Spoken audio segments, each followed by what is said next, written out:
नमस्कार, मैं हूं अंकुर और आप देख रहे हैं सत्य हिंद। एक नजर अब तक की सुर्खियों पर। सूर्य से संबंधित जानकारियां एकत्र करने के लिए अंतरिक्ष में भेजा जाने वाला भारत का पहला सोलर मिशन शनिवार 2 सितंबर को लॉन्च किया जाएगा। प्राप्त जानकारी के मुताबिक इसे पृथ्वी से 15 लाख किलोमीटर दूर L1 पॉइंट पर स्थापित किया जाएगा। इस जगह से यह सूर्य का अध्ययन करेगा, इस कारण इसका नाम आदित्य L1 रखा गया है। मिली जानकारी के मुताबिक इस मिशन को 2 सितंबर के दोपहर 11:50 पर श्री हरिकोटा के अंतरिक्ष केंद्र से प्रक्षेपित किया जाएगा। चांद पर अपना कदम रखने के बाद इसरो अब सूर्य से जुड़े मिशन को आगे बढ़ाने जा रहा है। इससे भारत को सूर्य से जुड़ी अहम जानकारियां मिलेंगी जो भविष्य के शोध की दशा और दिशा तय करेंगी। कांग्रेस सांसद राहुल गांधी ने शुक्रवार को मुंबई में पार्टी कार्यकर्ताओं को संबोधित करते हुए प्रधानमंत्री मोदी के कांग्रेस मुक्त भारत के प्रयासों पर सवाल उठाए।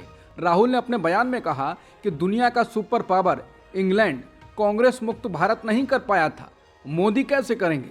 इसके साथ ही उन्होंने कहा कि मोदी जी सोचते हैं कि उनका और अडानी का रिश्ता कांग्रेस को मिटा देगा। उन्होंने कहा कि कांग्रेस पार्टी से नरेंद्र मोदी, आरएसएस और भाजपा को डर लगता है।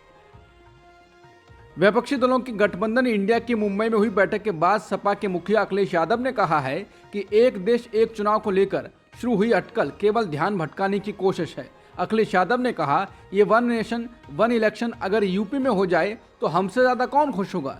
यूपी में क्या करेंगे वो लोग, अगर लोकसभा के साथ यूपी भी कर दें तो इससे अच्छा और क्या हो सकता है। समाचार एजेंसी पीटीआई के अनुसार अखिलेश यादव ने कहा, ये केवल इंडिया की मीटिंग को भटकाने के लिए बोला गया है। यदि आपको याद होगा तो पिछली बार भी जब मीटिंग हुई थी तो उन्होंने अलग से मीटिंग की थी। इंडिया गठबंधन की मुंबई बैठक के बाद बीजेपी नेता रविशंकर ने प्रेस कॉन्फ्रेंस कर इंडिया गठबंधन को जवाब दिया है। रविशंकर ने कहा, यह तीसरी बैठक थी। इस बैठक में क्या आपको भारत का कोई विजन दिखा? क्या गरीबों के कल्याण के लिए कोई प्रामाणिक विकल्प सामने आया? क्या देश की महिलाओं, बच्चों के स्वास्थ्य के लिए कोई ठोस बात कही गई? सवाल उठाते हुए रविशंकर ने कहा, क्या देश के विकास की कोई रूपरेखा पेश की गई?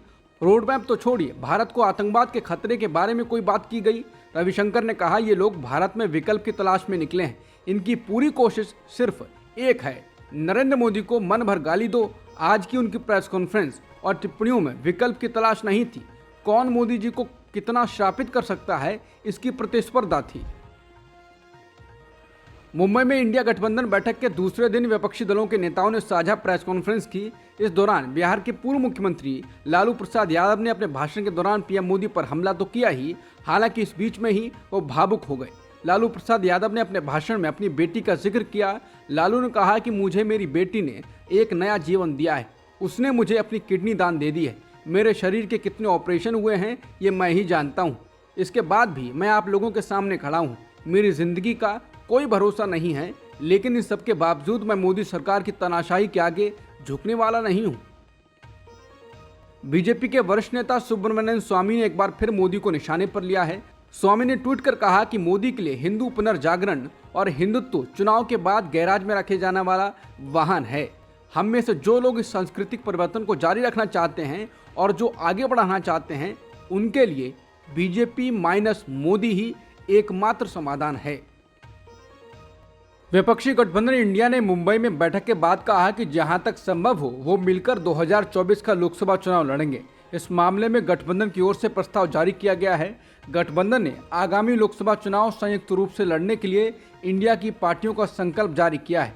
इसने संकल्प में कहा है, हम इंडिया के दल विभिन्न भाषाओं में जुड़ेगा भारत जीतेगा इंडिया थीम के साथ अपनी संबंधित संचार एवं मीडिया रणनीतियों और अभियानों का समन्वय करने का संकल्प लेते हैं। इंडिया ने प्रस्ताव में कहा है, हम इंडिया के सभी दल जहां तक संभव हो सके आगामी लोकसभा चुनाव एक साथ मिलकर लड़ने का संकल्प लेते हैं। विभिन्न राज्यों में सीट बंटवारे की प्रक्रिया तुरंत शुरू की जाएगी और विचार विमर्श की सहयोगात्मक भावना के साथ इसे जल्द से जल्द पूरा किया जाएगा। इसने आगे कहा कि हम इंडिया के सभी दल जनता की समस्याओं एवं उनसे जुड़े महत्वपूर्ण मुद्दों पर देश के विभिन्न भागों में जल्द से जल्द सार्वजनिक सभाएं आयोजित करने का संकल्प लेते हैं। विपक्षी गठबंधन इंडिया ने 14 सदस्यीय समन्वय समिति बनाई है। इसके अलावा प्रचार प्रसार अभियान सहित कई मुद्दों पर फैसला लिया गया है। हालांकि सीट शेयरिंग का फॉर्मूला अभी सामने नहीं आ पाया है। गठबंधन ने कहा है कि यह फॉर्मूला जल्द ही सामने आ जाएगा। पिछले 2 दिनों से मुंबई में विचार मंथन कर रहे विपक्षी गठबंधन ने इसकी घोषणा शुक्रवार को प्रेस कॉन्फ्रेंस में की। विपक्षी इंडिया के समन्वय समिति में 14 अलग अलग दलों के नेताओं को शामिल किया गया है। इसमें केसी Venugopal, Sharad Pawar, MK. Stalin, Sanjay Raut, Tejashwi Yadav, Abhishek Banerjee, Raghav Chadha, Javed Ali Khan, Lallan Singh, Hemant Soren, D राजा, उमर अब्दुल्ला, महबूबा मुफ्ती जैसे नेता शामिल किए गए हैं। इंडिया गठबंधन द्वारा अपनाए गए प्रस्ताव के बाद शिवसेना यूबीटी प्रमुख उद्धव ठाकरे ने प्रेस कॉन्फ्रेंस में कहा, यह तीसरी बैठक है। इंडिया गठबंधन मजबूत हो रहा है, विरोधी डरे हुए हैं। हमने कई मुद्दों पर विचार विमर्श किया। हम तानाशाहों के खिलाफ लड़ेंगे। लड़ाई तेज होती जा रही है। हम सभी को आश्वस्त करना चाहते हैं कि हमने भयमुक्त भारत के लिए हाथ मिलाया है।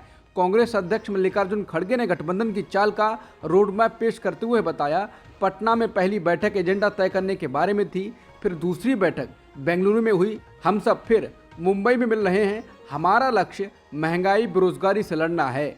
मोदी 100 रुपये बढ़ाते हैं और 2 रुपये कम करते हैं। गैस सिलेंडर की कीमतों में कमी का कोई मतलब नहीं है। ये फर्जीवाड़ा है। मोदी कभी गरीबों के लिए काम नहीं कर सकते, वो बड़े बड़े उद्योगपतियों के लिए काम करते हैं। ये महत्वपूर्ण है कि इंडिया ये सब रोकने के लिए जीत हासिल करेगा। इंडिया गठबंधन की बैठक के बाद प्रेस कॉन्फ्रेंस में लालू यादव ने कहा कि हम साथ नहीं थे और मोदी आगे बढ़ रहे थे। चूंकि हम साथ नहीं थे इसलिए देश को नुकसान हुआ। मैं शुरू से ही बीजेपी के खिलाफ लड़ाई लड़ता रहा हूं। मैंने पहले ही कहा था कि ये भारत जलाऊ पार्टी है और ये सच हो रहा है। ये लोग हमारे बारे में झूठ फैलाकर सत्ता में आए। उन्होंने कहा, सीट साझा करना कोई समस्या नहीं होगी, भले ही हमें पीछे हटना पड़े, हम ऐसा करेंगे। बिहार के मुख्यमंत्री नीतीश कुमार ने कहा, जो केंद्र में हैं वो हारेंगे। ये देश के इतिहास को बदलना चाह रहे हैं, लेकिन हम ऐसा नहीं होने देंगे। उन्होंने कहा कि इनका कोई ठिकाना नहीं, चुनाव समय के पहले भी हो सकता है, इसलिए हमें अलर्ट रहना पड़ेगा। नीतीश ने कहा कि मीडिया पर भी कब्जा कर लिया गया है, ये कम करते हैं और ज़्यादा छपते हैं, आप प्रेस वाले आज़ाद होंगे। नीतीश कुमार ने मीडिया से कहा, अब हम सब एक हो गए हैं तो हमारे कामों का प्रचार करते रहिएगा। ये कोशिश करते हैं कि देश में हिंदू मुस्लिम हो जाए, लेकिन हम सब मिलकर ऐसा नहीं होने देंगे। हम सब कहते रहते थे कि मिल जाइए, अब लोग सब मिल गए हैं। प्रेस कॉन्फ्रेंस को संबोधित करते हुए राहुल गांधी ने कहा कि आज 2 बहुत बड़े कदम उठाए गए। अगर इस मंच पर पार्टियां एकजुट हो गईं तो बीजेपी के लिए चुनाव जीतना असंभव है। हमारे सामने काम सबसे कुशल तरीके से साथ आने का है, एक समन्वय समिति का गठन और निर्णय ये सुनिश्चित करने के लिए कि इंडिया गठबंधन भाजपा को हरा दे। सीट बंटवारे पर चर्चा में तेजी लाना 2 कदम जरूरी है। प्रधानमंत्री और एक व्यवसायी के बीच की साठगांठ हर व्यक्ति के सामने है। मुझे विश्वास है कि इंडिया गठबंधन भाजपा को हरा देगा। इस गठबंधन में असली काम वो रिश्ते हैं जो इस गठबंधन के नेताओं के बीच बने हैं। पिछली 2 बैठकों ने तालमेल बनाने और ये सुनिश्चित करने के लिए बहुत बड़ा काम किया है कि हम सभी एक होकर काम करें। उन्होंने कहा, यहाँ मंच पर बैठे नेता देश के 60% लोगों का प्रतिनिधित्व करते हैं। हमें लगता है कि इंडिया अलायंस बीजेपी को आसानी से हरा देगा। दिल्ली के सीएम अरविंद केजरीवाल ने कहा, यह गठबंधन 28 राजनीतिक दलों का नहीं है, बल्कि 140 करोड़ भारतीयों का है जो 21वीं सदी के भारत के निर्माण के लिए शामिल हुए हैं। मौजूदा सरकार भारत की अब तक की सबसे भ्रष्ट और अहंकारी सरकार है। हम पढ़ रहे हैं कि पीएम मोदी सरकार एक व्यक्ति को देश से पैसा बाहर ले जाने में मदद कर रही है। ये देखना दुखद है। उन्होंने कहा, ये लोग अपने आप को भगवान से बड़ा समझने लगे हैं। मुझे बेहद खुशी है कि इंडिया जुड़ रहा है। केजरीवाल ने कहा कि बहुत बड़ी बड़ी ताकतें हमको तोड़ने में लगी हुई हैं।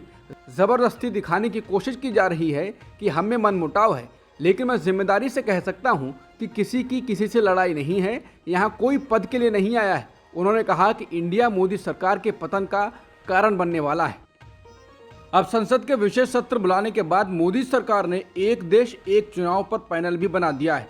पीटीआई ने सूत्रों के हवाले से शुक्रवार को रिपोर्ट दी है कि सरकार ने एक देश एक चुनाव की संभावना तलाशने के लिए पूर्व राष्ट्रपति रामनाथ कोविंद की अध्यक्षता में एक समिति का गठन किया है। तो क्या विशेष सत्र में एक देश एक चुनाव पर फैसला लिए जाने के पहले जो अटकलें लगाई जा रही थीं उसकी पक्की तैयारी है? ये सवाल इसलिए है कि सरकार के इस फैसले की खबर तब आई है जब एक दिन पहले ही केंद्र सरकार ने 18 से 22 सितंबर तक संसद का विशेष सत्र बुलाया है। हालांकि इस सत्र के लिए एजेंडा साफ नहीं बताया गया है, लेकिन माना जा रहा है कि इस पर फैसला लिया जा सकता है। एक देश एक चुनाव पर कमेटी बनाए जाने पर संसदीय कार्य मंत्री प्रहलाद जोशी ने कहा है कि अभी तो कमेटी बनाई है, इतना घबराने की क्या जरूरत है।